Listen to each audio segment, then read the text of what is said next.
মা নেই, পুতুলের কোলে মাকে খোঁজার চেষ্টা ছোট্ট বানরছানার। এক বাঁদরছানার কাহিনী, এক অনুপ্রেরণার কাহিনী শোনাবো আজ, যেটা শুনলে তোমাদের চোখের জল তোমরা ধরে রাখতে পারবে না। আজ থেকে প্রায় 6 মাস আগে জাপানের এক চিড়িয়াখানায় জন্ম হয় এক ছোট্ট প্রাণীর। তার ওজন ছিল মাত্র 500 গ্রাম। একটা মানুষের হাতের তালু যেমন হয় ঠিক তেমন। কিন্তু জন্মের পর তার জীবনে শুরু হয় এক কষ্টের লড়াই। এই ছোট্ট জাপানি বানরটির নাম ছিল পাঞ্চকুন। কত সুন্দর নাম, তাই না? কিন্তু তার মা তাকে গ্রহণ করেনি। প্রথম মা হওয়ার অভিজ্ঞতা, আর সেই অভিজ্ঞতার মূল্য দিতে হয়েছিল এই ছোট্ট নিষ্পাপ বানর ছানাটিকে। 26শে জুলাই 2025 জাপানের ইচিকাওয়া সিজুতে পাঞ্চ জন্ম নিয়েছিল। ওজন মাত্র 500 গ্রাম। অত্যন্ত লাজুক, কোমল, নির্ভরশীল, বিশ্বাসী। কিন্তু তার মা প্রথমবার সন্তান জন্ম দেওয়ায় তার অভাব, বিভ্রান্তি, অস্বস্তি। প্রেগন্যান্সি শেষ হতেই মা তাকে ত্যাগ করে। প্রাণীদের জগতে এটি অস্বাভাবিক নয়। প্রথমবার মা হলেই এই রকম আচরণ দেখা যায়। আর আমরা যদি সত্যি বলি, মানুষের মধ্যেও কখনো কখনো দেখা যায় এই বাস্তবতা। অভিজ্ঞতার অভাব, মানসিক প্রশস্তির ঘাটতি, আর তার ফল ভোগ করে একটা নিষ্পাপ নির্দোষ জীবন।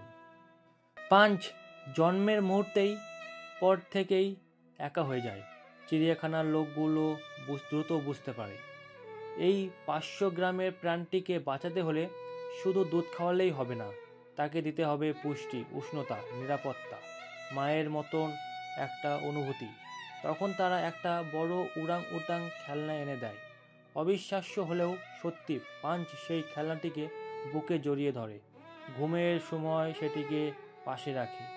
ভয় পেলে আরও শক্ত করে জড়িয়ে ধরে, যেন সেটিই তার মা। পাঞ্চের এই আবেগ ঘন মুহূর্ত, ছবি ও ভিডিও পৃথিবী জুড়ে এখন ভাইরাল হচ্ছে। মানুষ দেখতে পাচ্ছে একটা ছোট্ট প্রাণ কিভাবে নিজের মতো করে বাঁচার পথ খুঁজে নিচ্ছে। লাখ লাখ মানুষ চিড়িয়াখানায় আসছে শুধুমাত্র পাঞ্চকে দেখতে। নেট দুনিয়ায় ছড়িয়ে পড়েছে সহানুভূতির ঝড়। কারণ আমরা বুঝতে পারি এই গল্পটা শুধু পাঞ্চের নয়, বরং এটা আমাদেরও গল্প। শিশুরা জন্মগতভাবেই নিরাপত্তা, বিশ্বাস, যত্ন, ভালোবাসা খোঁজে। মানুষ হোক বা প্রাণী, মায়ের শরীরের স্পর্শ শিশুর মস্তিষ্কে নিরাপত্তার সংকেত দেয়। যখন সে স্পর্শ থাকে না, মন বিকল্প খুঁজে নেয়। পাঞ্চের ক্ষেত্রে সেই বিকল্প ছিল একটা খেলনা। এটি শুধু কাপড় আর তুলো নয়, এটা তার নিরাপত্তা, মানসিক বেঁচে থাকা। জীবন আমাদের শেখায়, মন ভেঙে গেলে মনই আমাদের আবার জোড়া লাগানোর পথ খুঁজে দেয়। 26শে জুলাই জন্ম নেওয়া সেই 500 গ্রামের সেই নিষ্পাপ প্রাণটি আজ লড়াই করছে, বড় হচ্ছে, এখন পাঞ্চকে গ্রহণ করেছে, কাছে টেনে নিয়েছে অন্যান্য বানররা। সে প্রমাণ করেছে শুরুটা কঠিন হলেও শেষটা অন্ধকার হয় না। হারানো মানেই শেষ নয়। অভিজ্ঞতার অভাব কখনো কখনো ক্ষতি করে, কিন্তু জীবন থেমে থাকে না। আমাদের জীবনেও হয়তো কেউ আমাদের ত্যাগ করেছে, কোনো সম্পর্ক ভেঙেছে, কিন্তু আমরা কি ভেঙে পড়েছি? না, আমরাও ভরসা খুঁজেছি। পাঞ্চের এই গল্প আমাদের শেখায় সবচেয়ে অন্ধকার মুহূর্তে জীবন একটি আলো খুঁজে নেয়। কখনো সেই আলো মানুষ হয়, কখনো একটি সুযোগ, কখনো একটি ছোট্ট খেলনা। আজ এই পর্যন্তই। ভালো থাকুন, ভালো রাখুন। তোমাদের এই অজানা আশ্চর্য ঘটনাটি কেমন লাগলো? নিশ্চয়ই মন ছুঁয়ে গেছে।